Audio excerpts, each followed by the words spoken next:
think John is out to explain something here. Nowhere in New Testament writings is there any indication that Jesus actually baptized anybody.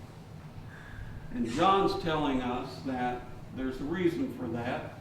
He wasn't here to baptize with water.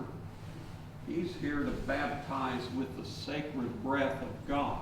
Holy Spirit can also be translated as sacred breath. So if that's true, we too are heirs of this baptism as well. That's powerful stuff. What does that look like? Well, I think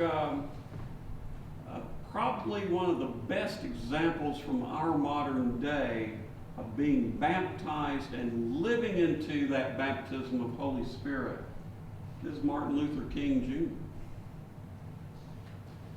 If I am baptized with the Holy Spirit and the Christ is activated in me, can I sit back when there is gross inequality and allow it to continue? You know, when he was, and this really speaks to the state of the church, when he was in jail in Birmingham, the church leaders in Birmingham sent him a note and said, hey, don't push so hard. Besides, we're here in Birmingham, you're from Atlanta. You want to stir up trouble, go back to Atlanta.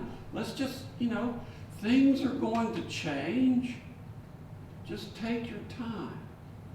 And his response to that was a letter from the Birmingham jail, where he said, if we rely on the status quo to change,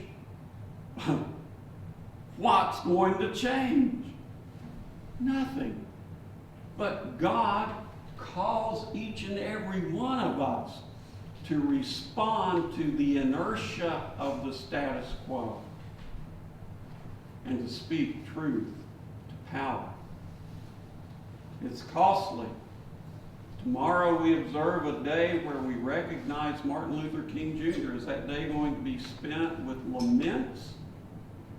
Or is it going to be spent rejoicing in the power that he unleashed through his baptism in Holy Spirit? Just a couple of 3 years ago, Old Crow Medicine Show wrote a little song, and we'll share it with you, the lyrics. Were you there when the man from Atlanta was murdered in Memphis? Did you see him laying at the Lorraine Motel? Did you hear them say that the CIA is witness to the murder of a man in a motel at Memphis? Motel in Memphis, motel in Memphis. Run and tell somebody there's blood on the riverside. Oh, muddy water rolling to Memphis. If you were there, you'd swear it was more than a man who died. Did you see Coretta? She was sobbing on the corner in a black veil. Did you watch Mr. Crump in a white coat grin?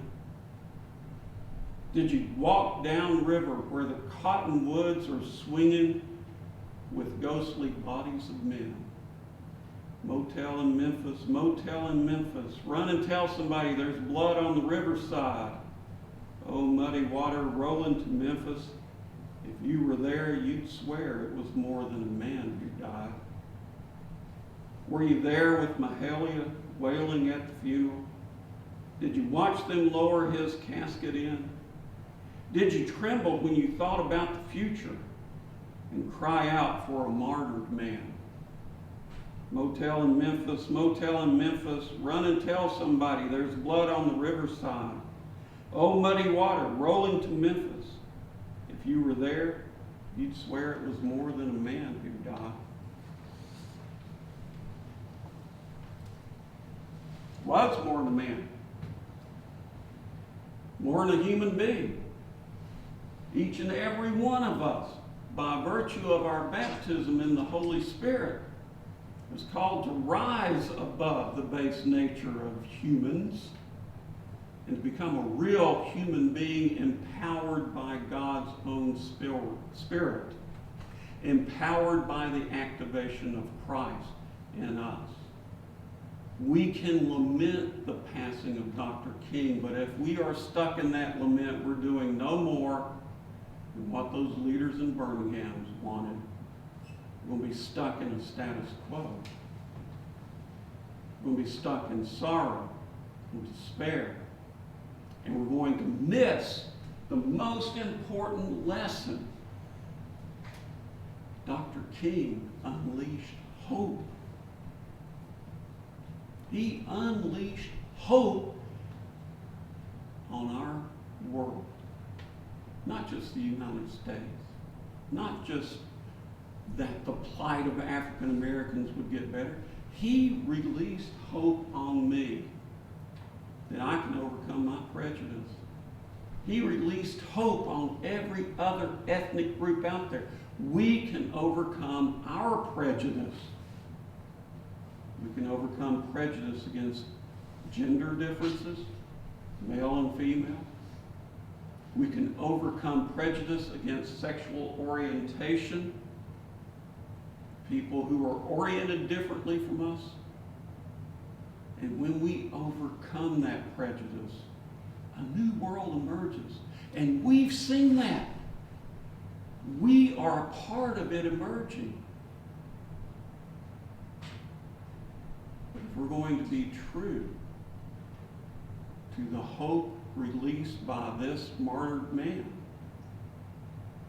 then we dare not fall back into the stony grasp of status quo, where we see inequality.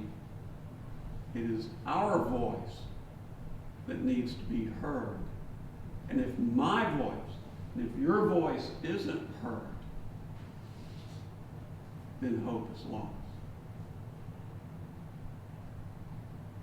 He'll come baptizing with the power of the Holy Spirit.